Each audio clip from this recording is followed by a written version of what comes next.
go try to block every shot, and I'm gonna be physical with you the whole game. You know Stu gonna be physical with you. When you think of the Pistons, you think it's just hard work and just gritty basketball. That's just the identity you gotta have when you put on that jersey. I'm not your average breed of canine. Not a good dog, I'm bad boy for life. I set the tone, don't care about no tick. Let it be known, I get my respect. Come in the lane and see I don't bluff. If you retaliate, that's on ya. Talking pundits, I hear your shade. Talking that chop, you must want this way. Tryna tell ya, if the dog palm, mess around, find out, Tryna tell ya, if the dog palm, mess around, find out,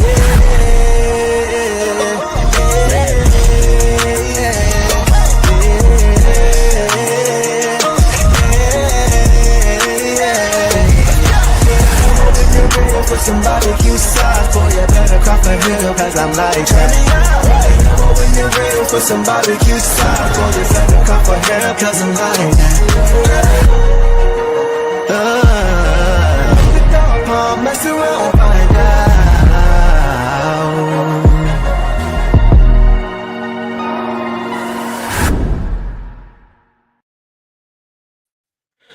What up, though, everybody? Welcome back to another episode of the Downtown Dude Show. Hope everybody is having a good Tuesday. Man, it's been a busy week, Pistons fans, but we have a lot to talk about. Thankfully, we have credentialed beat reporter for the Detroit Pistons at Clutch Points, Eric Vincent, back on the show with us to help us break down some of the latest Detroit Piston news. Eric, what is going on, bro? How you doing, man? How you feeling? Feeling good, man. Definitely been a busy week. A lot of turmoil we're going to have to get into. So hopefully I can bring a little ease to the mind of Pistons fans today, man. But I appreciate you for having me on. I think we would all appreciate that, bro. That's part of why you're here. So I definitely think that's going to be one of the things we tackle. So, bro, with the playoffs approaching, it's first of all, it's nice to be able to say that and for it to be a positive thing. I'd imagine that you're going to be a lot busier this April than you've been in previous years. So from your perspective, how does your routine change as you gear up for the playoffs? It's just as serious as the players is. Like I've kind of talked about it a lot, where it's really interesting as I'm growing in my role as a beat reporter. Like I'm only in my second season. Like I'm kind of growing with the team as the Pistons are stepping into their first round as the as a playoff contender. So right. For me, I'm trying to get a little more dialed in with my articles. Trying to get more coverage up. Especially as a lot of things are changing. The seedings are up and down a lot. So yeah, paying attention to a lot of the updates, monitoring the health a lot. Definitely trying to get more views on my YouTube channel as well to get a little bit more backstage and, behind the scenes coverage about the things that are going on. Just trying to stay as dialed in as locked as you can. Like JB says, our routine doesn't change too much, but, playoffs should be a little more serious. So I'm definitely trying to treat it that way. For sure. Absolutely. By the way, I think I may have forgotten what your YouTube handle was. So go ahead and just drop it for everybody, since I forgot. No problem. Yeah, I just crossed over 200 subscribers. So if y'all want to actually help out a little bit more, I'd really appreciate it. It's Top Title Detroit. Check me out on my YouTube channel. Again, I get some backstage footage of, the coach whenever I'm talking to JB, when I'm talking to the guys as well. Top Title Detroit. You can check out all my footage on there. I appreciate it. No, definitely. Certainly didn't forget. We're going to talk about all that later on in the show as how we can get in contact with you for those who have not been able to this point. But so let's get it going, bro. Let's talk about the first topic that we had.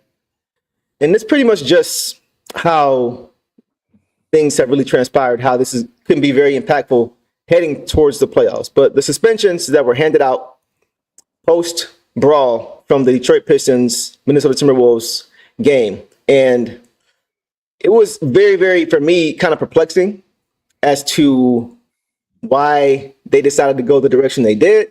But for those who may not have seen it yet, I'm just going to bring this up here because Shams actually broke the news today regarding the suspensions for this game. And as you guys can see here, NBA discipline for Pistons Timberwolves scuffle, sources tell ESPN. Isaiah Stewart, 2-game suspension. Dante DiVincenzo, 1-game suspension. Ron Holland, 1 game. Naz Reid, 1 game. Marcus Sasser, 1 game.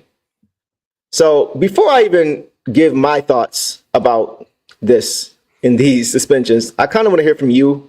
What were your thoughts when you kind of got this news? I was stunned. I didn't think it was going to play out the way it did. I know the NBA has a knack for kind of basing a lot of their decision making based on a player's reputation more so than what actually happened in the moment. So for me, I was pretty surprised, even with, Isaiah Stewart, who did a little bit of escalating, prior to the moment. But in that moment, I don't look at him as the aggressor of that situation. So No. see that he's the one that got 2 games. I don't even think it had much to me. I don't believe it was the result of his technical fouls. Like someone brought that up online. I don't think that was the case. I really feel like they kind of misjudged that one, because if you're going to give him 2 games, you got to give DiVincenzo at least 3. Come on, Because bro. he was escalating as much as anybody. Naz Reid was escalating. He's the starter of the problem. Like I didn't look at Ron as the problem. I didn't look at him as the instigator. He put together a common foul, stripped the ball, kind of hit his hand, hit his arm, and Naz just kind of popped off about that. And then here comes DiVincenzo, pushing and pulling and getting involved where he had no business being involved. So like I was shocked about Ron being suspended. I was definitely shocked about Sasser being suspended. Yeah. Those guys, and even Beef Stew, like they weren't fighting. They were trying to pull everybody up off of the scrum that was happening with the fans.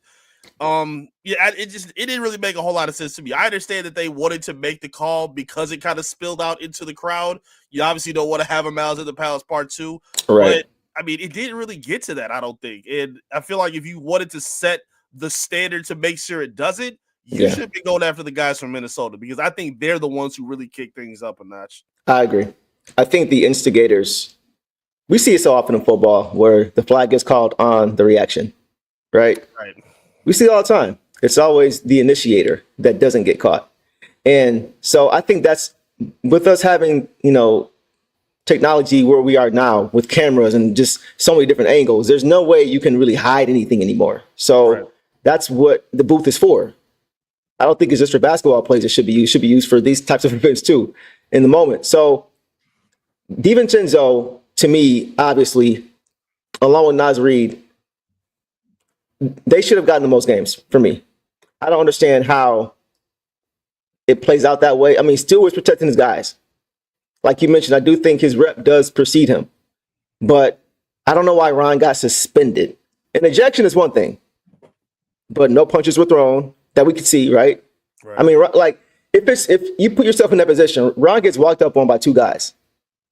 Right. You're already going to be in defense mode when you see that, right? And so he's trying to protect himself. And it goes from that, from him getting dragged into the first row. Sasser didn't throw a punch. There was some shoving, right? Him and DiVincenzo, he probably saw what happened to Holland, and probably got upset by it, but it was just shoving. And at that point, everybody was in the shoving match. So I don't see what he did to stand out. That was very, very strange to me. And then Coach got into it with Prigioni. Did you have any thoughts on that? Because I know he had some things to say about that exchange. I just think it kind of shows that he's about what he talks about. I mean, it's easy to say, we ride for our guys, I'm down for my guys, but he has proven it every chance that he's got an opportunity to do so, from, the crash out against OKC afterwards in the post game. And now even a situation like this, where afterwards he said, I'm in the same boat with these guys. Like, I'm right there with them, and a non-negotiable in our locker room is standing up for one another and standing your ground. He said that's not negotiable. That's what we stand on. And he's, he kind of gave a little bit of brief, description about what happened. Basically, whatever was said by the Minnesota coach, he said, you're not just able to say whatever you want that's belligerent about our guys and not expect any repercussions. I mean, he obviously didn't fight, but I did see him cross the half-court line, and as soon as I saw it, I'm like, all right, he's probably going to get out of here too. So, again, I like it, man. I like it. Again, it's easy for, coaches to kind of take that high road, or leaders take the high road of, we got to be better, we got to be smarter, and they do. I definitely think this is something that they should be paying attention to, especially in the postseason. Depending on the matchup, we'll probably get into that later. But, like, I just appreciate JB backing up the words that he's given. Like, he could have just easily given the lip service, but the fact that he was able to stand up for his guys, and he's done it all season too with challenging calls, barking at the refs when necessary. Like, he's not scared to be visible and show what he show his care for his team. Yeah. And I thought it was kind of cool that he put that on display, even though it unfortunately cost him the game. I watched it back, right? A couple times. King and I talked about this a little bit yesterday. It looked like, from what I saw, it kind of, that particular incident with the coaches, it seemed like DiVincenzo and Naz Reid, once they got out of the scrum, kind of went towards the tunnels, and Prigioni followed them over there, right? Yeah. And they appeared to kind of just be very smug about what had just happened, and then you see that DiVincenzo tap Naz Reid on the head, and they're nodding their head like, yeah. So, and at that point, if you look closely enough, you can see Isaiah Stewart peeping it and try to get over there to have something to say about that. Like, you think this is funny? Kind of thing. So at that point, though, then I saw Coach Prigioni, like, in Naz Reid and DiVincenzo's defense, like, try to walk up on Stu. And that's when JB was like, enough. And that's when JB came over and they had an exchange and words were exchanged. But it's just crazy to see that. It was mentioned too, like, all the coaches on both sides were in black. So you really couldn't even tell who was who, right, and what was what in the situation. With all that chaos going on, it had to be crazy. So I just thought it could have been a lot worse. I'm glad it wasn't a Malice at the Palace 2, because it wasn't on that level. It could have been, because especially when you're that close to the crowd, you can get really, really dicey really quick. But yeah, I want to get your thoughts on that, bro, because I thought I didn't feel as if they were fair. It could have been more. You can argue either way, but just in comparison to how it started and how it ended, it just didn't really seem that balanced to me. Yeah, and it kind of, the narrative kind of tipped in that direction too. As soon as I hear the talking heads go about it, because if you saw afterwards, everybody was saying, basically the conversation wasn't about how DiVincenzo and Naz Reid escalated the situation. It was about the physicality of Detroit. Is this acceptable for them to play like? And granted, I'm okay with this being their identity. Again, this is something that they're going to have to tighten up, as soon as the postseason. But I didn't like how it became was this over the line by Detroit? Like, Detroit was not the aggressors. You posted it. I'm happy that you did, posting Isaiah Thomas's clip, because I know how people were going to treat it. They were going to call him a homer, and of course he's going to agree. Right. Bruh, if you take him out of it and you look at anybody else and just watch the tape, the fight escalated when the Timberwolves took it further than it needed to go. Yeah. Rod was looking at the ref after the foul was called. He wasn't looking for no static. Like, he wasn't, like, we know when Rod is ready to buck, and that wasn't the moment when it started. So yeah, I was shocked it got to that level. But I mean, based on how the conversation was going, I had a feel that they were probably going to get the short end of the stick with the suspensions. Yeah, no, it's interesting you say that. I saw the same thing. He wasn't even looking for a confrontation. It was interesting because when he came out of scrum, he had a bloody lip, and he looked like he looked to be really upset, like, kind of situation. But yeah, I just thought that was interesting, because listening to that clip back, you can hear somebody in the crowd say they want to muck it up. Let's muck it up. And right after that is the foul call, and then you see Naz Reid react the way he did, overreact. So I don't know if they were just trying to gas themselves up, or I don't know, because sometimes we've seen that, guys try to create a situation to kind of get your team going because you're kind of stuck in the mud, which the T-Wolves were. We were dominating that game early. We were in control of it. So I just wonder, not that we'll ever know, but it's just interesting to hear things like that from people in the crowd and things like that could really impact what happens. Right. But, I'm glad it could have been a lot more. Somebody said they were mad at they're mad at Joe Dumars. Like, he got a job to do, man. He got a job to do. He's never going to do anything intentionally, not in favor of the Pistons. So let him do his job. But, yeah, bro. So let's move on, man, because there were a lot of things we could have talked about with that scrum. But at this point, I'm ready to focus on the playoffs. That's where I'm at with everything right now. So with regard to the playoffs, bro, the Pistons right now are 42-33 on the season, right? 7 games left. Last time we had you here, we talked about who we preferred to see in the first round. And I'm first going to ask you if that has changed. I believe before we both said the Knicks is who we wanted to see. Has that changed for you as far as who you want to play? And then we'll get into who we think we're going to play.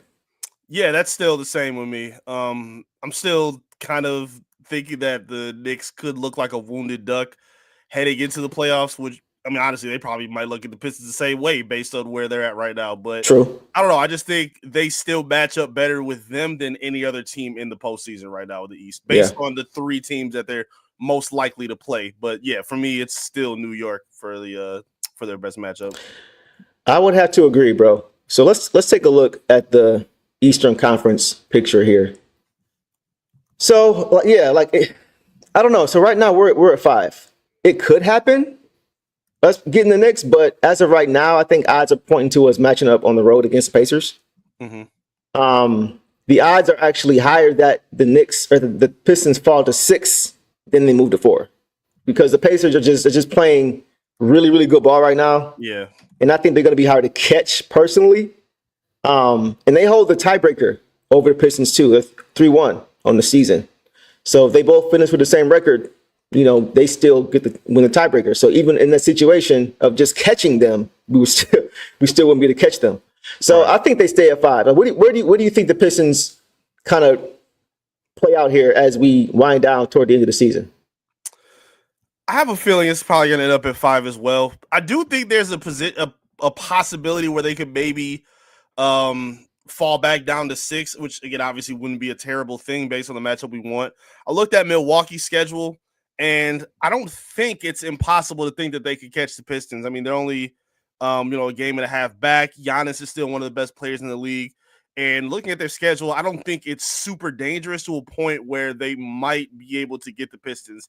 They got Miami first they got the Sixers on Thursday, Miami after that, New Orleans, Minnesota, New Orleans again, and then the Pistons twice. Yeah. Depending on where the Pistons' health is, they could be the favorite in those two matchups, just depending on where they're at. We don't know what their game plan could be. Again, these last 7 games are going to really tell a lot. Yep. And I don't think it's a stretch to think that Milwaukee could pass them just based on the momentum that they have. Now, again, not having Dame is a big deal, but they are getting Bobby Portis back soon from his suspension. And I do think that's going to serve them a lot. I still don't understand the Kuzma trade at all, but I still just think they have enough to kind of get through that schedule, especially considering where the Pistons are with their schedule as well, especially considering their health and their injury report as well. I'm glad you brought that up, bro. As far as the strength of, because I was looking at strength of schedule too. The Pistons, and this just shows it really could go either way, and it's going to be fun to watch the photo finish. No one really knows how it's going to play out. We can all just kind of project. But the Pistons right now have the 5th toughest remaining schedule. The Pacers had the 21st, and the Bucks had the 25th. Right. So by far, it looks like the Pistons are going to have the worst ride home. So in my eyes, the least favorable draw is the one that we have right now. Playing the Pacers on the road instead of the best case scenario is playing the Bucks or Knicks at home if you can get to 3. But okay, so we know what we want, but based on what we're looking at right now, how do you feel about the Pistons potentially playing the Pacers in the first round on the road with not having home court advantage? I think it's going to be a tough matchup. I think for entertainment-wise, I think it's going to be a good series. I definitely think it's going to be, probably one of the best series of either conference. But I just think at this point, for whatever reason, every time I watch Indiana, even if they're down 10 points in the third, I've seen them I watched the Laker game where Halliburton hits the last second shot. They have been having some close finishes at the end, and they always seem to be at the winning side of it. So I don't know. I don't love that matchup for him. Again, on a even playing field, if K were 100% healthy, if Ivy were healthy, I would be talking about this completely different. Yep. Just kind of knowing where they are now, I think that's a tougher matchup than the Milwaukee series, honestly. Yep. I think Indiana, again, they're just playing really good basketball right now. They're extremely well coached with Rick Carlisle. A lot of their guys are battle tested in the postseason. Obviously, Siakam has championship pedigree to him, and even their young guys like Benedict Mathurin, these are very productive guys that are built for postseason action. Even their defenders that they have, like Nembhard, they have a lot of good players that serve well for postseason action. The Pistons coming in, kind of brand new to this, even with their veterans, I still think this is kind of a new situation for everybody gelling together in this moment. So Yeah. I think they can maybe get a game, maybe two. It's not going to be easy against a team as hot as Indiana. You want to be trending upwards into the postseason. It's very similar to football, and you can obviously argue that the Pistons are not doing that right now just based on their injury report. And Indiana, I think, is one of the hottest teams in the NBA right now. What you just said is something we always talk about. You want to be trending upward as you get closer and closer to the playoffs, individually and as a team. Mm-hmm. You look at the standings, every team above the Pistons has a W by their streak at the very end. Cleveland's won 1, Celtics won 9, Knicks 2, and Pacers 1. So everybody is trying to do exactly what the teams at the top are trying to do exactly what you just said. Mm-hmm. Trying to be peaking at the right time. Right. So that's a big reason as to why I also, that would be the team of the three who I would feel the greatest about, is because I'm looking at how they're playing. I'm looking at the teams. I'm looking at the quality of their wins. I'm looking at how they're winning. They're showing a lot of resilience in these games where they have no business coming back and winning. And for example, when the T-Wolves had an 8-game winning streak, mm-hmm. the Pacers beat them and broke that streak without 4 starters. Right. So it just shows you that they are also a team that prides itself on getting it done by committee. They're a pretty deep team, and it'll be tough. I think we can get 2. I think we can get to it. In the best case scenario, we get 3 and shock everybody. But if we get a game or 2, I wouldn't be upset at all with that. I wouldn't mind that at all. I personally would I was talking to King about this. That's kind of why I would rather see the Bucks or the Knicks, because for me, it's more of a likelihood we get to another round. And experience right now is paramount for this team, right? So what are your thoughts on that? I'm with you on that. I'm not one of these. I've heard a lot of people talk about it, from radio, on TV as well. Obviously, you want to get some kind of damage, while you're in the postseason. You want to win a game or 2, get an upset. You want that. You don't want to get swept. But personally, people have called that, they would say the season will be a failure if they got swept. And I completely disagree with that. Yeah. Because nobody in their right mind thought the Pistons would be this far, scrapping into the 5th and 6th seed. I mean, if they would have got the 10th seed in the play-in, we would have been celebrating that too. If they would have got 35 victories, we would have been celebrating that as well. So I'm not going to crush them, especially considering where they are at this point. Again, we keep talking about the health. At this point, if this were the case of, the team that they're matching up against, I'm not going to crush them too much depending on how the result goes. Again, obviously you want to do as much damage as you can, pull off as many wins as you can, but I wouldn't want to call this like a failure or a disappointment of a season if they were to get swept off by these better teams or more healthy, trending upward teams that they could be seeing in the postseason. The Pistons are headed to the playoffs. That's it. That's the story. There is nothing they can do at this point for this season to be a failure, because even the most ambitious predictions were nowhere near where the Pistons are right now with games remaining. Mm-hmm. So there's no way I look at any. For me, it's just about experience. I'm not going in with the expectation of I hope we win X series. Right. It's more so about I hope we get experience. That's really what it's about. That's really what it's about. It's and nothing more. That's why I wouldn't mind playing those teams to see, getting here is great, but let's also not shortchange ourselves either, because we are better than most people realize as a team, right? So it's so let's go out and do what we think we can do and not just be content with just being here, even though being here is great, but let's make it greater. That's kind of where I could see this team kind of going if they were to get one of those other 2 teams for sure. But with the Pacers, it's going to be a little tougher. But either way, it's going to be a great experience for this team, because the Pacers, they were kind of in this position last year, getting the playoff experience. Right. You know what I mean? They have that under their belt, and you can't really simulate that. So I think that would be their advantage, but it doesn't mean we can't get them. It's just going to be tough, I think, because of that. Right. And I'm not trying to shortchange their possibility. It's the postseason. Yeah. Anything can happen. So they could be the better team, on a couple games on a night-to-night basis. I just don't want I don't want to hear other people say, if the worst case scenario does come true, I don't want to hear anybody say, oh, it was all for nothing or da-da-da. This season has answered, even to me, I feel like getting to the postseason in the playoff position that they're in shows that they've, I don't want to even say overachieved, but they've surpassed their expectations. They've answered basically every question that we've had coming into the season. Kincaid and Ivy work together? What are we going to get out of these vets? Is JD or JB Bickerstaff the right guy? Can Duran take that next step? Mm-hmm. Was Ron Holland the right move? All of those questions have been answered in a positive direction. Right. Like, so I don't really look at it in a position of, like you said, this being like, again, if the worst case scenario were to come, knowing what they've done thus far, knows that it shows that they're doing the right thing. You got Trajan in the right position, that he's brought in the right guys, and he's formulating a clear direction and foundation for this team. And it's nothing but up from here. I mean, again, I know Piston fans have lofty expectations. I know a lot of media people may have that as well, but I'm also keeping in perspective of what the playoffs are going to look like, on top of the fact that they don't have any, like you said, they don't have the experience at all. They're getting it for the first time, and it's a totally different animal. So, they still have a lot of learning to do. I'm very excited to see them at this stage. It's definitely going to be interesting to see when they get there. Yeah, man, this is a very young team. This is not going to be the last time that the Pistons are here. The very young team. So let's not lose sight of the long-term goal. It's not just, and obviously I'm not talking to you, I'm talking to those who may have the short-term vision.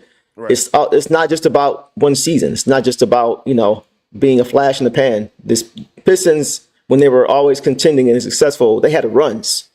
Right. They had championship runs, sustained runs. That's what the Pistons are trying to build here now. Right. And you can't have runs consistently if you don't have experience. It's just not going to happen. You're going to be inconsistent. So this is just one of the stepping stones that they have to kind of get over to get to that next level. That's why I'm good.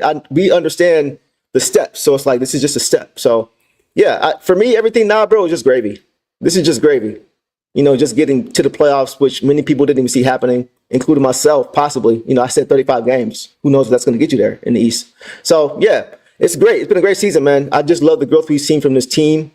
And it's funny because that actually kind of takes me to something interesting regarding the standings. I wanted to mention this too.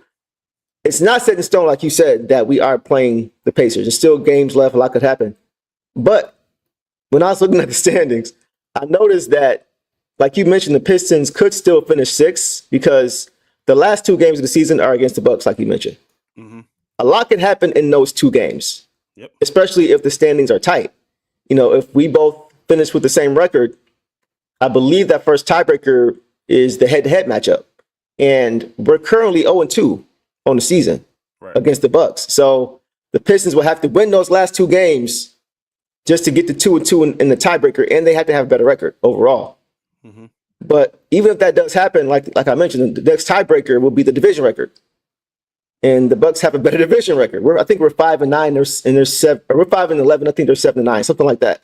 Mm-hmm. But even division-wise, we can't even overtake them that way. So it could get really, really interesting, bro. At the end of the season, if we are a game up on the Bucks or something like that, with 2 to go against them, we could find ourselves in that 6th spot with guys being suspended now, with guys making sure they're good for the playoffs. So it's not out of the question. I just wanted to throw that in there too, because I know a lot of people are looking at the standings and thinking, yeah, it's probably wraps. It's probably wraps for that. But not yet. Yeah, it's a lot to think about with these last several games. Again, you would ideally want them to be kind of, in resting mode for right now. But, a lot of things are happening. Again, they're trying to earn the respect of the league. They don't rest any nights. JB, has these guys fired up regardless of who's healthy or who's, active that day. Like, they take every game very serious, even when, they're in a blowout. And you got the starters, laughing on the bench and chilling and, enjoying the last stretch. JB is still fired up, standing up, coaching his guys up and taking everything serious. Every possession, every stretch, like, it all matters to him. And, these last several games are obviously going to say a lot too. I mean, obviously playing against OKC tomorrow, on the grand stage, ESPN, with Toronto, the last 2 closeout games against the Bucks, and I think they got some other tough teams before that as well. Mm-hmm. So it's definitely not going to be easy stretch right here. They got to, show that they're ready. But obviously they got to be, 100% whole at this point as well, which they're still working on. So, it's a lot to pay attention to. It's a lot to keep in mind. But again, you should also enjoy the stretch in the moment that they're here in the first place as well. Exactly, bro. Yeah, just enjoy it, man. Just enjoy. I'm really just enjoying how, like, the unpredictability of the rest of the schedule in the standings. It's going to be fun to watch how the cards kind of fall, because it could go one of 3 or 4 ways as of right now. So we'll see. It's going to be fun to watch. Get your popcorn ready. But that brings us to, bro, our next and final topic for tonight. And I've seen a lot of comments about this, asking about this already. So we are going to talk about it. Okay. So Cade's health, right? Cade's health. We know that Cade has missed the last 4 games, right? With, I believe, a left calf contusion. Mm-hmm. And I think reports have come out today that he is likely going to miss his 5th straight game tomorrow against the Thunder. Mm-hmm. And I know a lot of Pistons fans have been concerned about the injury. I'm personally not concerned about it. I think most teams right now who are playoff bound are putting a premium on health. And we all know Cade's health is paramount for the Pistons in any playoff run they're trying to make this year. Mm-hmm. So based on what you may have heard, is there anything you can tell us about his injury, his progress, if anything to be concerned about as we approach the playoffs? Yeah, they've kind of kept it hush-hush for right now. Again, he's still listed as day-to-day at the moment. We've seen him, participating in practices and shoot-arounds, briefly in some areas. Obviously even the first game where he was ruled out, he was a late scratch that game. So like there was still a chance that he could have played. So for me, just knowing that keeps me hopeful that he's going to be okay for at least the last stretch heading into the postseason. Like if I were to bet and put money on it, I do think he's going to come back at some point before the postseason. That's just a guess. I'm not saying stamping anything. That's where I'm at too. That's my guess. Yep. But I also shoot the fans some bail because I understand the concerns. I 100% do. I know a lot of media members do the pushback of all fans are overreacting. Nah, I understand where you guys are coming from. I 100% do. Like going back to his rookie season, what was it, a ankle injury that he had before the preseason where he missed the preseason, then like was out for a month. Yeah. Like that started off as weird because people were told before it's no big deal, he's okay, we'll get him back soon, and then it was a month. They're like, all right, well, it's a little more serious than you let on. So I understand that.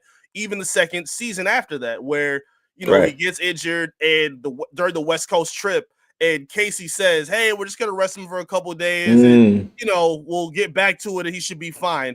And then out of nowhere, he's done for the rest of the season. So a lot of the reporting around his health has not been the most transparent. So I totally understand where fans are coming from. I'm not here to tell y'all that you guys are being unfair or unreasonable with your doubts. I totally understand y'all. But if I were to base on what we know, and because again, he's not in the cast, he's not limping, he's been through shoot around, he's went through some basketball activity. I still have hope that he's going to be okay and at the very least 100% ready for the postseason. But to kind of split down the middle, I definitely understand the concerns of the fan base. Yeah, I feel like that's a good point too. By the way, as far as transparency, I think that's very fair.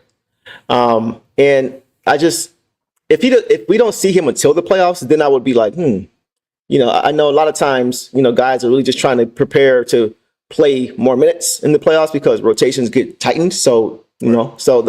I do see that often. I personally, without any information, that's just kind of how I feel this is going. I don't think it's anything serious. Same with Tobias. All these guys have some knick-knack injuries here and there. That, nobody's 100% right now.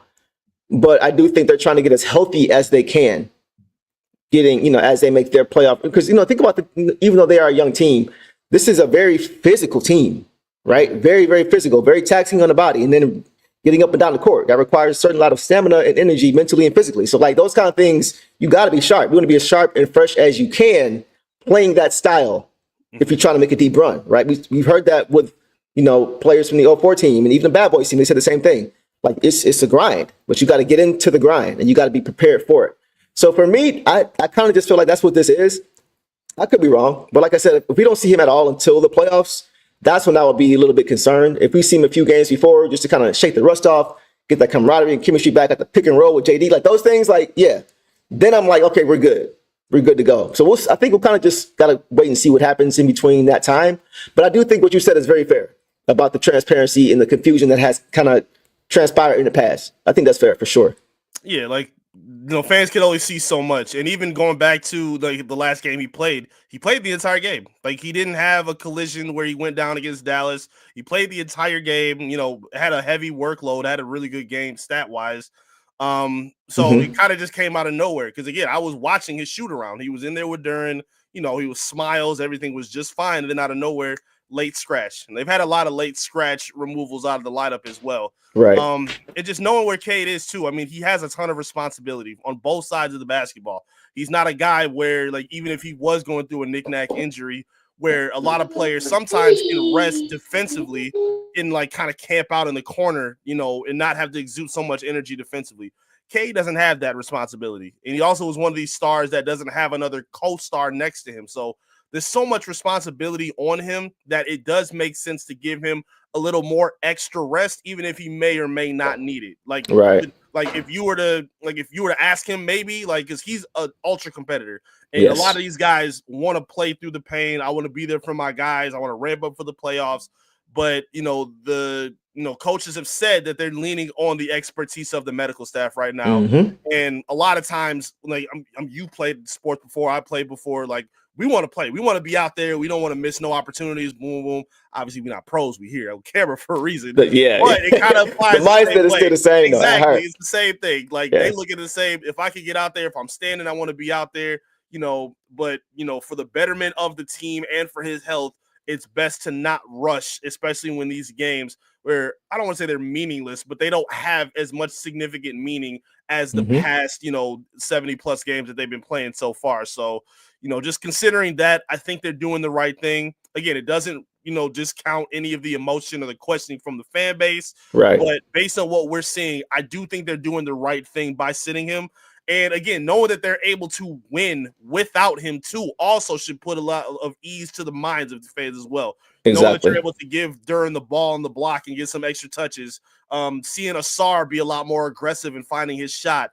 Malik Beasley, not just being a three-point specialist. Like, he's done a really good job of creating and getting to the hoop and hitting that floater. Tim Hardaway Jr. having some hot games. Marcus Sasser breaking out. Ron Holland breaking out. Yeah. Like, so it would be a lot more concerning if they were winless during this stretch, but the fact that JB is able to keep them so motivated and bring out the best in his guys in this time should also put a little bit more rest to their mind at this moment. That's a great point. And that's why I think I point back to Trajan Langdon again, because the way he has constructed this roster to be able to win games when Cade is not available, right? This team is uniform. The starting unit and the bench unit do a lot of the same things with a lot of players who have similar games, right? You look at what JD and Stu, how they play very similarly, similar roles. You look at Asari and Ron Holland, similar roles. Schroeder and Cade, similar roles out of pick and roll. You know what I mean? Like, a lot of similarities, the uniformity can it can really be next man up, because the next man up plays the same way as the starting man. You know what I mean? So it's just like, that's why I got to give Trajan credit, bro, because, like, he hasn't missed. He still has not missed on any move, including coach. So it's just amazing that I don't hear more about him.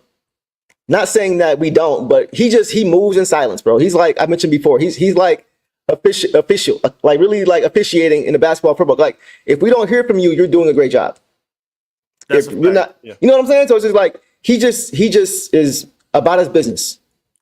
He's about his business, and he makes very good decisions. So I just want to give him some credit as an aside, because I don't think that gets talked about enough. Yeah, he hasn't had to write a letter to the fan base about the losing streak that they're on and how changes are coming and right. Hey, we're trying the best we can, or like the letter that he's gonna write at the end of the season, it's gonna be a glowing one. It's not gonna be like what we've seen from Tom Gores or Weaver, over the past several seasons of, hey, I know it's not what you want it to be, but stick with us. We promise it's gonna be better. Like, no, Trajan has knocked it out the park with guys that were not expected to be as productive as they were this season. Like Tim Hardaway Jr. was literally unplayable for Dallas his last stretch with them. They were sitting him in the finals. He was coming off the bench or leaving him out of the rotation. He's now become one of the more beneficial players of this team. Malik Beasley's having a career revival. I can't say enough for Tobias Harris. I was just talking on AM 760 with Anthony and Lomas Brown. Like, I was like hyped. Like, they asked me who the shout out, by the way, addition has been. Love those guys. Shout out to them. They asked me who the most important addition has been, and I said it was Tobias Harris, because I think he had more pressure than anybody else coming in for this team. And Trajan obviously spoke on him a lot as a leader, saying he wanted to be here, and I think he's, again, a guy that surpassed a lot of his expectations on both sides of the ball. So, like, to me, I think he should stay here for a while, even if he's not starting, for the next several years. I can see him retiring with the Pistons, having the glowing reputation that he's built up so far. Yeah. But yes, you're 100% right. Trajan deserves a lot more credit than he gets for being the brainchild to put a lot of this stuff together without over swinging and, doing something too aggressive, taking off the future to, try to rush winning for Cade or, we got to Exactly. make a move now. Like, no, he's played his head smart and winning has come, in the process. So, major hats off to Trajan Langdon for what he's done. Yeah, man. You look at the veterans that he's brought in, the three guys you just mentioned, and even Paul Reed to a lesser extent, right? Yeah. But Tobias, THJ, Bees, and it's crazy because I feel like all those guys are kind of shuffled at some point in the season as to who has been the best addition at times, right? The way THJ stepped in admirably at the 3 to start the season, the way he moved to the 2 when Jaden got hurt, like all these different things, and just being a model of consistency all season long. And then you got obviously Bees, the effect on and off the court that he has, the confidence that he gives these guys, the resurgent career that he is putting together right now, having the best year of his career. You know what I mean? And then you got Tobias, who started off slow, but as of late has convinced me that what I'm seeing from him is the best basketball I've seen from him in the Pistons uniform, including 2016, because of what he's doing on both sides. Yeah. So, like I said, man, like all these guys have in some way, shape, or form been a net positive for this young team. And that's why I'm with you on the fact that even if they don't play as many minutes going forward, I think a few of these guys at least are going to have an impact on this team for maybe a little bit longer than we thought. Yeah, for Detroit sports, I know I do it with my homeboys all the time. Like, we have a lot of players who, even if they weren't around for the championship days, even if they weren't, there for the glory days, they're still embraced it and try forever. Like, I'm 34 years old. I still remember John Barry. I remember Teleko Rebracha. Like, I remember those guys, Uncle Cliffy. Chucky Atkins, Uncle Cliffy, R.I.P. Like, those names matter in the Pistons pantheon of their greatness. Like, even 100%. If they're not retired or in stride, those guys matter. And I feel like, Tim Hardaway Jr. is going to be one of those guys. Tobias at this point is one of those guys. And I mean, they could even build more up to this point based on where they are right now. So that's a great point. Yeah, like these guys have done an amazing job in helping this foundation get set. And again, they haven't had to do too much either. Like, if Tobias was averaging 25, that would worry me, to be honest with you. Yeah. Because that means one of the young guys ain't doing a job. That means Jaden's maybe not stepping up, or Cade is not what we thought, or maybe he's hurt at a deeper standard. Like, that hasn't had to be the case. They're able to be the complementary pieces that this young foundation is needed. So, like, the fact that they were all able to seamlessly fit in with what this team is needed has, been tremendous for the outlook of this team. And I feel like it's only going to be up and up from here based on what they need. Yeah, for sure. If Tobias is having an average 25, like you said, there was a major drop off in the development of a lot of the young guys if he has to take on that kind of load. And so 100%. And then too, the Pistons have never won that way. Right. Exactly. It's always been balanced. I've even said times where I would only want to see Cade like average 25 peak with, 12, 13 assists, 5, 6, that balance is what I think you said the same thing. Like, that's how the Pistons have always won. Yep. He may average, like, he's a bucket anyways. He may average more than that, but I'm just saying, like, I just like the balanced approach. That's how the Bad Boys did it. That's how the all four teams did it. All four Pistons did it. That's just how Pistons, they get it done on both sides of the ball. So I 100% agree. And to your point, we talked about it. The vets, man, they have been invaluable for this team. Just the way they have led by example on the court. We talked about Tobias, man, just getting out. Like, I saw Tobias Harris get out on the break for breakaway dunks more times than once in a game. I don't think I've ever seen that before in my life. You know what I mean? Like, Tobias on the break? Okay. All right. That's different.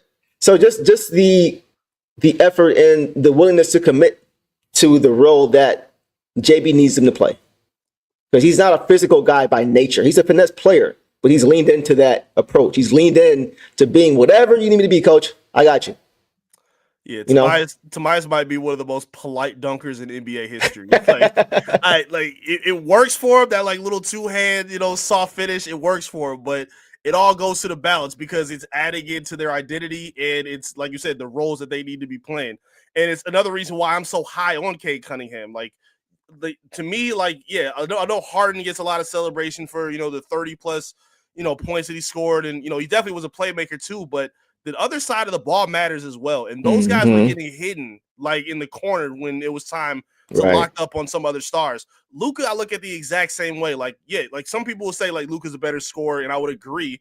And you could argue about who the better playmaker is, but I'm so high on Cade's upside. The fact that he's able to be a team-oriented guy instead of being the team. That's a lot of pressure, especially a dude that's in his 4th season. Like you don't want that. You want to have some kind of balance. Like you don't want to have to give him, like to me, the way Luka plays. Well, great, he's not in Dallas anymore. But if he were still in Dallas, his roster would be changing a lot based on how he has to play. Yeah, exactly. So like you won't get a lot of stability with players like that. But for somebody like Cade, you can plug in a Jaden Ivey and not need, like we talked about this before, not need like a guy like Devin Booker or another big major superstar when all the other guys are giving you balance on all different fronts, offensively and defensively. Exactly. You want that. You want to see Beasley pop off for 15 or Sasser come in and have a hot game. Paul Reed come in and give you 10 and, change the momentum of a game. Like it can't always be the superstar that has to carry everything. So like I think that's the perfect kind of balance for a player like Cade and for the Detroit Pistons team, which has been their reputation when they win, for decades anyway. What you just described is what we saw in the NBA Finals last year. Right. You had a very deep team with a superstar. Yep. They had 2. They got 2 stars over there, right? And we have 2 on the way, in my opinion. But you saw the 2 main guys on both sides just describe what you said. The unpredictability of Boston, and I can't stand them, is what made them tough to beat because they were deep. Dallas, you knew where it was coming from. Now, it may be something that comes out of that, but you knew where it was starting. You knew where the point of attack, the head of the snake, every play, it was starting with Luka. Every time. And they didn't have any unpredictability. That made it kind of easy for Boston to guard because they knew where to start. And they had great defenders, obviously, right? But the Pistons, once again, have always won with unpredictability. Right. It's always been because they've had that depth to go along with that star or 2. It's not just, if our star's gone, we're done. Like you didn't really hear Dallas last year saying next man up when their guys got hurt or when Luka was out. They weren't saying next man up. Who is the next man? Exactly. There is no next man. It's Luka or bust. Yep. So that was why they were not able to be successful in the finals. But I totally agree with your point. It has to be a balanced approach on both sides of the ball. And Cade's willingness, like you mentioned, to play both sides of the ball is why I don't mind if he's not dropping 30. There's some of that energy that he would conserve for the offensive end like Luka does. He's going to give that up and sacrifice that to get stops on defense, to fight through screens. You know what I mean? Like just the energy and effort that he's giving on both sides. So that's why I say if he's at 25 and giving that a two-way 25, and still getting everybody else involved, like, man, that's for me, that's prime Cade Cunningham, in my opinion. And that's why I miss Jaden Ivey so much with this team. Yes. Because he was able, like we talked about, I remember the conversation, like there could be nights where Ivey's going to be the hot hand where he's going for 20 to 30 points. Right. And then Cade is giving you 18 to go along with 11 assists. That's perfect for him. Like you don't want to have him be the guy, like you said, where it's Luka or bust, where he's going to be the one that's shot chucking, coming down where, the other team is on a run and Luka just comes down and pulls back with a step back 3, 5 seconds into the shot clock. You don't want offense like that. You want to be able to have action. You want to be able to lean on other guys to kind of give your superstar a bit of the break. Now, obviously, it helps to have a superstar. Like you want to be able to have a game breaker that can tip the game at any point. But you also want to be able to have balance for unpredictability because of exactly what we're talking about. You don't want to be easily scripted and easily scouted by these other teams, which is why I think the Pistons have been so great this season. Right. Because you don't know who's going to be attacking you and who's going to be the difference maker. Like, I don't think a lot of people thought Beef Stew was going to be one of the best rim protectors in all of basketball. I don't think people saw Jalen Duren having the breakout resurgence that he had after Ivey's injury. Like, that kind of stuff really matters. It speaks to the coaching. It speaks to their dedication, the way that they've bought into, being and, establishing that identity. It means a lot for this team, and it's working wonders for them right now. So, again, hopefully Ivey comes back at 100% because I really like that mix for them. But, we'll see what happens when he gets back at 100%. By the way, any Q&A questions you guys have for Eric, we're going to be on for another 15, 20 minutes. If you guys have any questions for Eric regarding this topic or anything else we talked about, or anything we haven't talked about, make sure you guys drop them down in the comment section, and I will try to get to them as they pop up. So get them ready now, and we'll go do that about 5-10 minutes at the end of the show. Totally agree, bro. You know, like I can't wait for Jaden to come back. I don't know when it's going to be. We really don't know yet. But whenever that time comes, I just think about how good the Pistons can be defensively when they put it all together. Because we've seen every starter, every player, but really every starter kind of go through a slump of sorts where they were struggling. And then you see second half of the season, they really take off, right? Whether it was Cade with his high turnover games, or it was Tobias, you know, him not being able to shoot from the corner or put the ball in the hoop, you know, not being consistent. JD with his lack of, you know, interior presence defensively and effort. Like all these guys kind of went through a period where they were kind of going through it. And now they're all peaking at the same time. It looks, especially the starters. So that's something for me that is very encouraging. Like, have you seen that individual growth? Even Asar, he's coming into himself now, but he missed 8 months. He missed 8 months with a blood clot. So I think he's going through that process now as far as figuring out, okay, now it's his turn.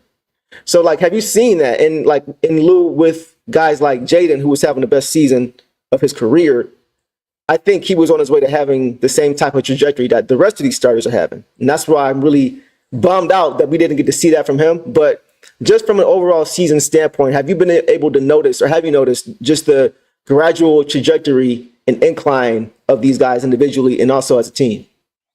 100%.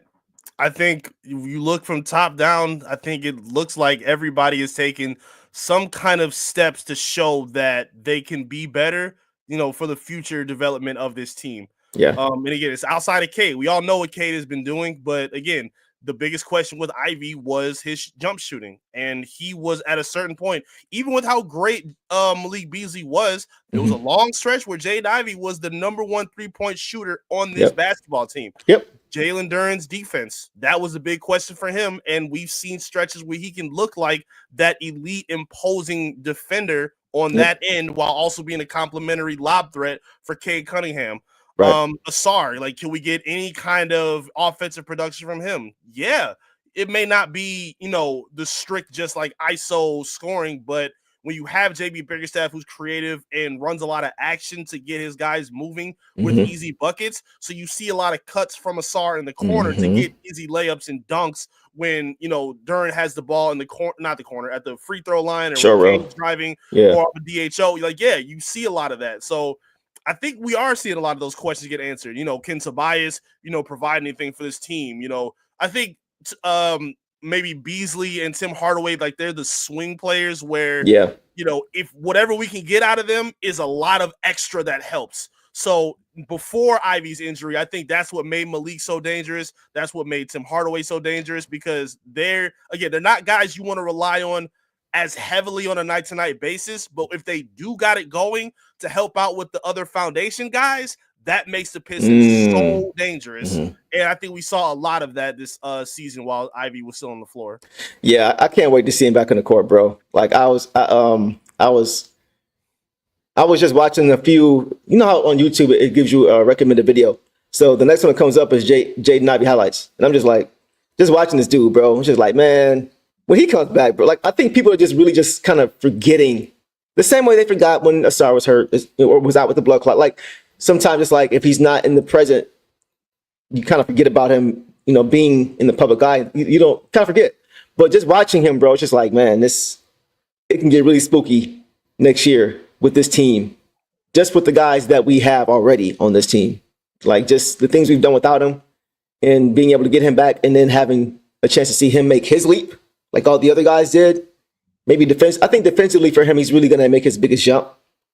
I really think he has the ability to be a really good defender, bro. Like, I watch how he guards guys like Donovan Mitchell, who are big and athletic, guys like Jaylen Brown, who are big and athletic, who usually can get to the spot a lot easier when they're playing guys outside of guys like Jaden. Like, Jaden has the strength and the speed and the length to be able to stay in front. Yep. And he's quick enough to if a Trae Young gets by you and tries to get you on your hip, he can get back in front too. Like Asar can do. He can get back in front too. On that block, on that game winner and game winning block that Cade had against the Hawks, that's what happened. Yeah, when Trae tried to get to the hoop, Jaden stayed in front. And that's why he had to dish it off. That's why Trae had to dish it off, because like Stu's help wasn't even needed. He was there, but it wasn't even needed because Jaden was still there. So just that ability to be able to stay in front, like just his natural ability, I think once he understands, like the way JD began to really show a lot of improvement with his IQ defensively, we've seen that. I think we'll see that with Jaden next year too. And I think it's going to be really scary, man, watching these guys together for once, because we still haven't seen one game of that starting unit that we talked about all year long. Still haven't seen it, and probably won't for the rest of the season. Yeah, I think that defensive upside is really the swing skill of everything with them, because, you know, obviously when he was with the Cavs, the strength of their team was their defense, but it was through the front court, right? With Mobley, with Jared Allen. You know, you saw some buy-in with Donovan Mitchell and Darius Garland, but those are small guards. Like they even if they're bought in, they still have the advantage to be taken advantage of. Yep. You know, whether it's getting posted up by bigger, you know, targets. You can't necessarily hunt out Ivy or Cade like as an opposition. I just don't think that really fits them unless you're getting a forward to do it.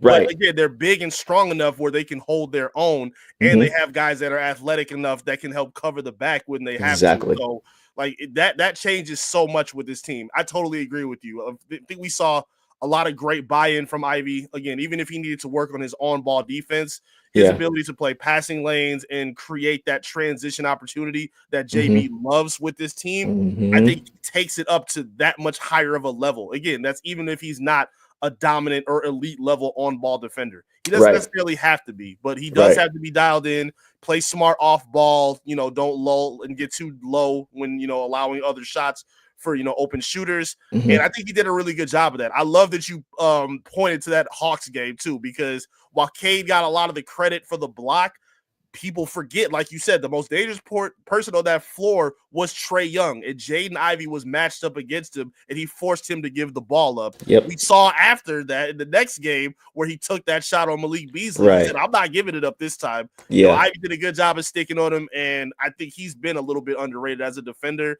and in his just overall trajectory as a player with the Pistons anyway. You look at the Cleveland Cavaliers matchups this season against the Boston Celtics, and I just continually see Darius Garland getting hunted. Yeah. He just continues to get hunted out. JB over and over again. Jaylen Brown was continuing. Garland, to his credit, he was playing as big as he could. But you can't teach height in those situations. No. And in the playoffs, when possessions matter down the stretch, you know, that those kind of plays and situations matter.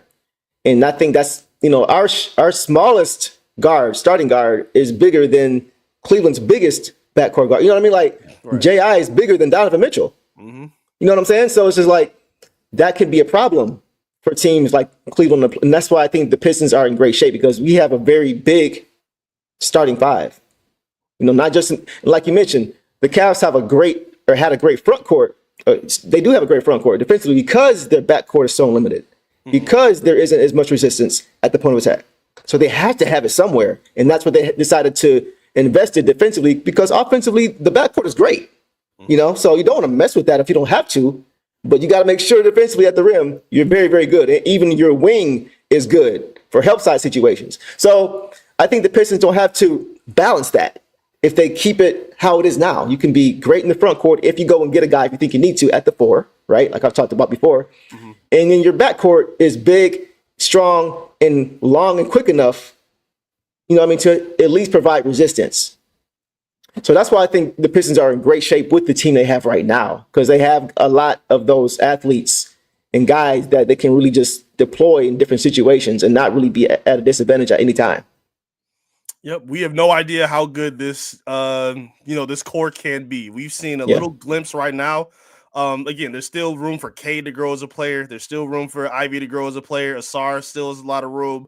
Aaron a lot of room. And I'm not of the mind, like I hear a lot of talking heads say this, like you can't be serious in the league until you make that one splash move. Like that's not necessarily true. Like it's not, bro. A lot of these teams didn't have to do it. Like Golden State prior to KD didn't have to make that splash move. If that splash move was Andre Iguodala, that's not really a splash move. He was kind of just a guy that found his role with that team. OKC obviously had a bunch of superstars that were drafted, with KD, Russ, Harden, but again, even Ibaka, he gets left out a lot of right. But yeah, that's another team. Like it's not always a necessity to make that splash to blow it up. No, great. There's only 2 teams I named, but those are important examples, especially for this current era of basketball. Like, right. I love where this is where I do like to give Troy Weaver some credit, because people like to take that away. I think it is, credible and worth giving him some applause for getting these guys, because it wasn't, some of these guys are slam dunks, but some of them weren't in the same breath. Like Asar was not an automatic, we have to get him. Like that was not. Duren was his best move of his entire tenure with the Pistons. And even Ivy, I don't think was like a slam dunk. Like there were still like some other people that they could have looked at. Like a lot of people were high on Benedict Mathurin. He could have been, here with this team at this point. So, I definitely will give him some credit. I think these guys have shown the ability to gel together. And like I said, we don't really know how good they can be yet. And I really hope they stay patient in figuring that out at this moment. I love what Chuck Brewer said too. Our splash move, the last 4 drafts. That's where we have gotten it done. That's where the Thunder that you talked about earlier have gotten it done. And yeah, man, it's just very exciting to think about what this team can be once they are whole. And it's just, I look at other teams around the league and I look at how they're constructed, and it's just like, man, their trajectory, their future doesn't look great. Like Phoenix, for example, their future doesn't look great. It doesn't look good for, you know what I mean? Like as far as their roster construction or as far as just their cap situation, it just doesn't look good. So it's just good to be in a situation. Yeah, right, exactly. It's another great example. So you just never really know, when it could take that turn. But I like the approach the Pistons are taking now, because they're very balanced and they have a lot of flexibility. And I think that's really important if you're trying to make a run. So I wanted to ask you this too, bro. So we talked about, Peyton probably missing the next game. But I do think, personally, for me, I think he might have played this game or might be playing in this game if we were full strength, if we had Stu, if we had Ron, because this is going to be a primetime game. It's going to be on ESPN. So another opportunity to show everybody who doesn't have League Pass what the Pistons can do, right? So, but with that not being the case, with guys missing, I think the Pistons are kind of less incentivized to bring him back for this particular game. You know what I mean? And it's unfortunate because ESPN just moved this game to ESPN like 3 weeks ago. So some of the sizzle has kind of been lost because the Pistons are not full strength. What are your thoughts on that game as far as the matchup against the Thunder? Did you lose a little bit of excitement because we're not full strength? Because we're going to be missing Cade, missing Ron, missing Stu, and Sass. So it doesn't really carry the same weight for a lot of people. But how do you feel about it? Yeah, that game winner against Miami changed a lot. Like, I remember how much, the NBA socials were posting about Cade, prior to that game, giving him a lot of promos of basically trying to say, okay, well, we're trying to find the next face of the league. Let's see if he can live up to the bill. And, putting up a triple-double with that game winner over Bam Adebayo, like that sold a lot for him. And that obviously helped tip them to get this matchup. So it definitely takes a little bit of the excitement out of it that he's not going to play, especially knowing that that's an important game for him too. It's just knowing where he comes from, going to Oklahoma State. I'm trying to think. I don't know if he's actually played a game in Oklahoma City yet through his career. I could be wrong about that, but he's been injured a lot whenever they have to see them on the road. So obviously this being a matchup with primetime action, where, at this point now, I wouldn't be surprised if OKC sat some of their starters knowing that Cade is not going to play, or was doubtful to play. Right. Okay. I just think, it definitely changes a little bit of the excitement. And I even tweeted about it too, right after the Minnesota game. I said, look, if we were, if anybody had questions about the officiating against Minnesota, it's going to be nasty if SGA is, in his home court on primetime, going against the Pistons, especially now without Cade. Gotcha. He may shoot 50 free throws by halftime. Like, right. It could be ugly to watch in this game. So it definitely changes a little bit of it. I definitely don't want to doubt JB Bickerstaff and getting his guys ready, but being without Sass, being without, a lot of the guys that they need, it's going to change a lot. Being without Stu, like you saw how they ran out of gas against Minnesota. So Yeah. unfortunately, this could look like one of those like Dwayne Casey roster games where you're playing a lot of G League guys, a lot of the minutes. So I'm just kind of prepared for that at this moment, just based on where they are. I agree. I mean, if you win this game, if you bring K back and you win this game, what do you really accomplish? Exactly. Yeah. You don't really accomplish anything. You're probably not going to make up any ground in the standings, and you're not winning games with your full roster. So you're not even getting the camaraderie that you're going to be used to having going into the playoffs. So it doesn't even make sense to me to bring him back, especially with the Pistons not being whole. Because right now it's about getting the consistent reps with your guys, units, all that stuff, and that wouldn't even be the case. So if he's not ready, if there's any inkling he's not ready, there's no reason to do it. It's too much at stake. So that moves us to, the Q&A section. We got a few questions from some of our viewers. The first one is, right out the gate. James Burns says, will K win an MVP? So there's no way to know, obviously. Don't have a crystal ball, don't have my sling ring to be able to look into the future and see. But good question, and we can talk about it. Do you have any thoughts about if K will realistically win an MVP? I'll let you go first, and I'll give you my thoughts. I don't see why not. I think his game is well equipped to be in MVP discussions for his entire career. Yeah.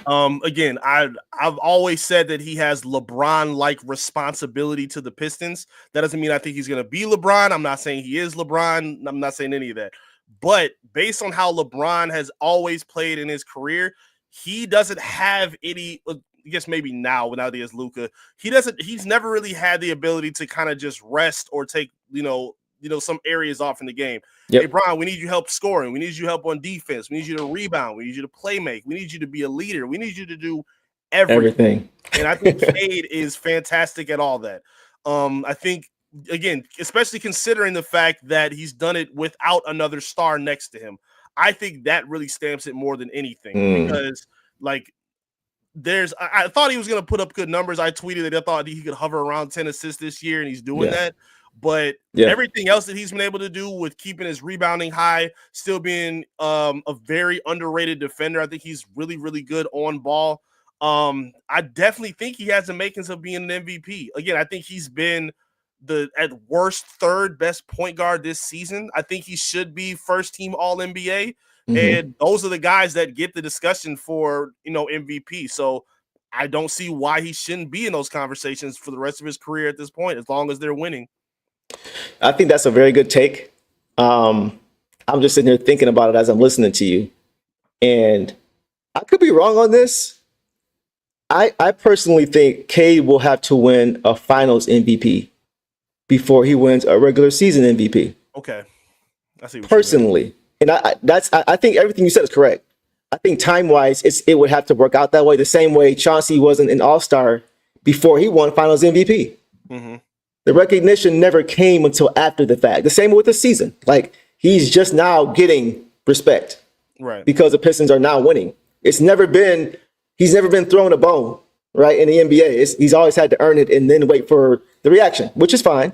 But I think it's going to take that kind of stage for him to show out in a win, right, in a championship run that ends with a championship, in order for the Pistons to get what will be, I believe, their first ever MVP. I don't think they've ever had an MVP. Even Isaiah Thomas was never MVP. Nope. So it's going to take a lot for fans to feel validated and not having to say Detroit versus everybody, just a little bit less. Yeah. Because you know what I mean? I feel like he's going to have to earn, they're going to really make him earn that. Like, you got to show us after what happened last year. Last year is still going to be in people's minds, even 2 or 3 years from now. So I think it's going to take time for him to be able to earn that. And I think it really will start with him winning a finals MVP, which I do think, by the way, he will do. Yeah, I think he's already kind of doing that now. I mean, with, obviously starting from things like Rookie of the Year, his consistent inability to get a fair whistle, even considering all of that, he still found ways. And again, not having another star next to you, having a lot of young players, a lot of kind of, I don't like using this term, but a lot of cast-offs used as Yeah. your complimentary players. Mhm. He's put up all-star numbers in that process. Even last season, dealing with Monty Williams, like he was giving you the all-star numbers of Paolo Banchero last season. So like, and then to now stamp it this year to have, when they finally give him a bone, like someone tweeted, they treated the Miami game as a here, damn, like type of game. But here, you want Right. a moment? Here you it go. is. And he showed up. He showed up big time. A triple-double, the game winner. And then I like harping back on the 3 that he hit before that, where Dern gets off the board, because people like to discount. I saw Skip Bayless say, oh, well, he lucked it in off the glass. Like, all right, well, the 3 before that gave them the lead was even more clutch, because that was nothing but net, and he hit it clean. So, yeah, I think he's done a great job of answering the call. And, of course, I mean, he's a number 1 overall pick. Like, those are the guys that are expected to the guys you draft at that position to change the franchise. He's done that. Like, he's absolutely, without question, done that for this team. Like, they look at him as the leader. They treat him as a franchise player.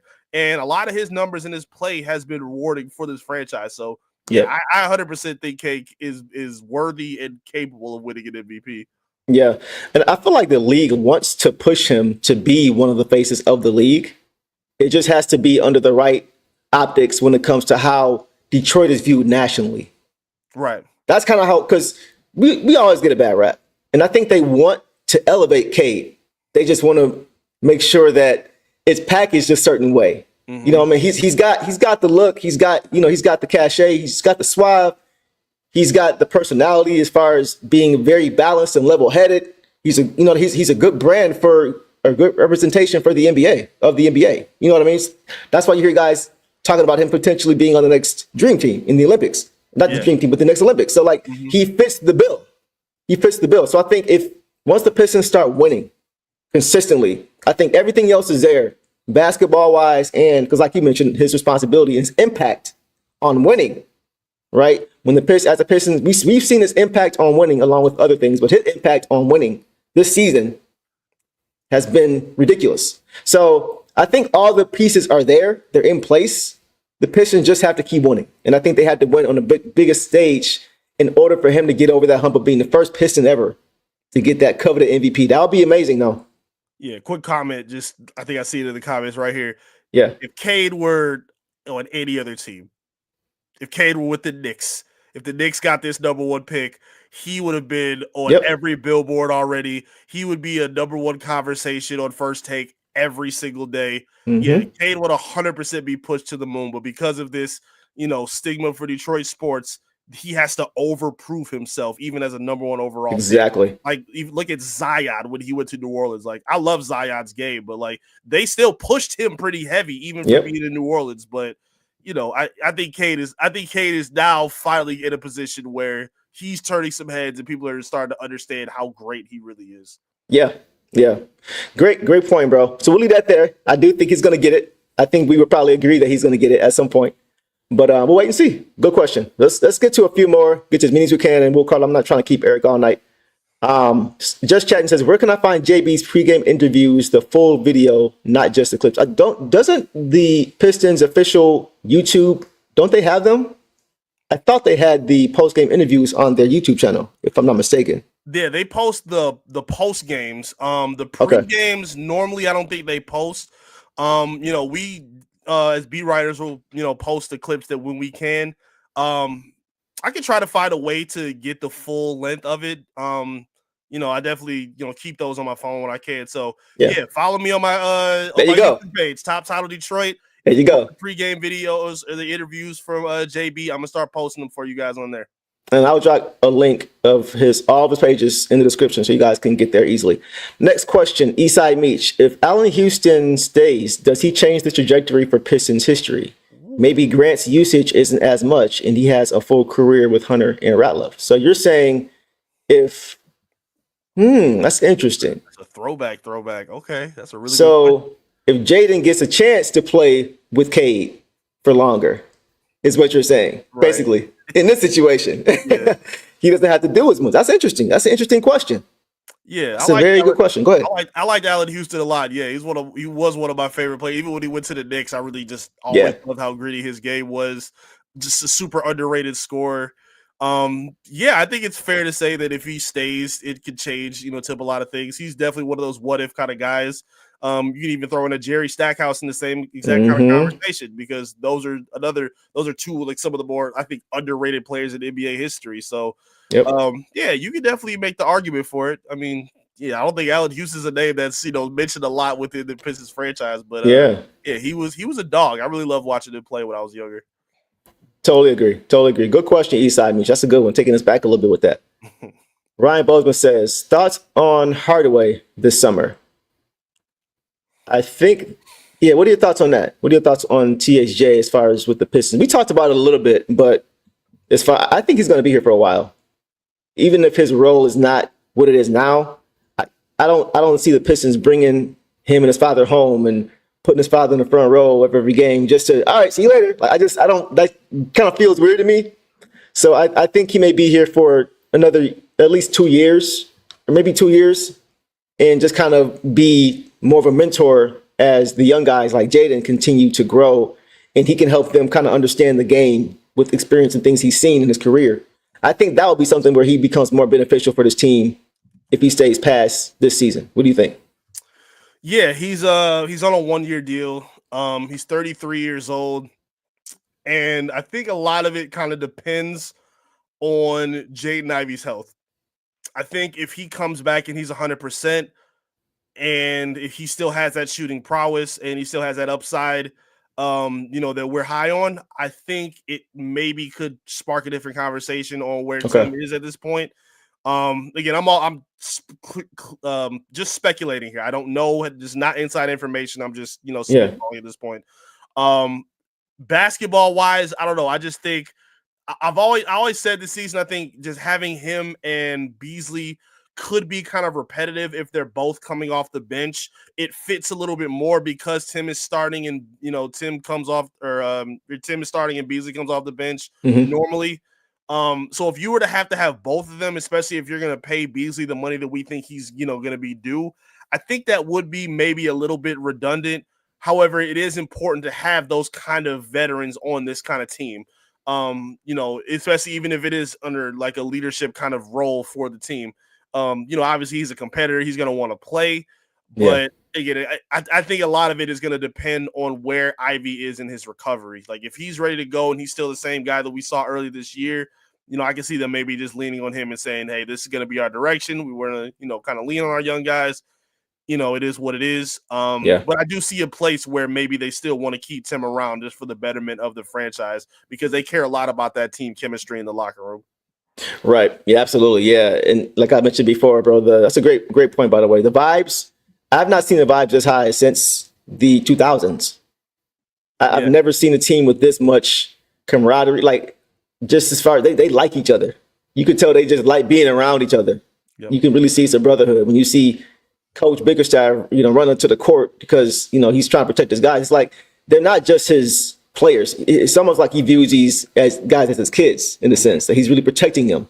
So even from coach down, you see a camaraderie in the vibes. You saw the Pistons when Chauncey and Rip and Tay and Sheed and Ben and Okur and all these, they all liked each other. Corliss, Mike James, Lizzie Hunter, they liked each other. They had conversations outside of basketball. They knew each other's families. They had dinner at each other's houses. Like, it was just different. It was a family. And the vibes have not been that high since then. Since then, you're seeing the Pistons do a lot of the post-game celebration sellies that the Lions media team was doing, right? Like, we weren't seeing any of this last year. The last few years, we weren't seeing this type of belief and the vibes being this high and guys just being happy to go to work. You know what I mean? Like, these guys are, you can tell they're excited about playing again. And so I think that's really important towards the growth of this team, bro. For sure. Yeah, he's been a big, important piece of it for sure. JB just harps on that all the time. He says you can have all the talent in the world, but if the cohesiveness isn't there, then it's going to shortchange your ability to win basketball games. And that also, reflects to the buy-in of when things are going well with this team. We saw all the talent of the world with the OKC Thunder, but there were times where Russell Westbrook is putting up shots that cool off the fire of his teammates, right, and other guys will roll their eyes like, bro, what are we doing right now? I haven't seen any of that kind of like pushback or like reaction with any of the guys. Like whenever they needed like any kind of straightening or guys needed to kind of check or talk to each other, it was a good response after. It didn't lead to anything where egos took over and they were like, oh, I can't believe you of all people are checking me, or I'm this guy. Like, no, like they all listen to guys like Tim. Tim has helped a lot of the young guys in their development, especially defensively. So yeah, that has served a lot for this team. And, I definitely think that's going to buy him some cachet in these kind of decisions coming this offseason. Bro, yeah, like I'm so glad you mentioned that. We can end it with this here too. Just one thing that stands out to me as far as a team really being selfless and really wanting to see their teammate do well is when you see shooters swinging to other shooters. Yeah. I see that so much this year with THJ and Bees, bro. All the time. It doesn't matter who has the open. Like, there's no agendas. There's so many times I've seen where Tim catches it. He could swing it to Bees, or Bees catches it. He could swing it to THJ.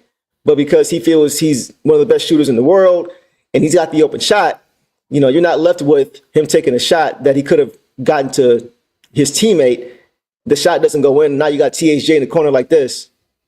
And now he's getting back on defense slowly. Like, the whole domino effect of that just one decision can be very, very impactful. Now the timeout and they're in the bench barking at each. Like, it's the fact that this team is so selfless is going to take them a long way. It's not about who is the best shooter. It's about who has the best shot.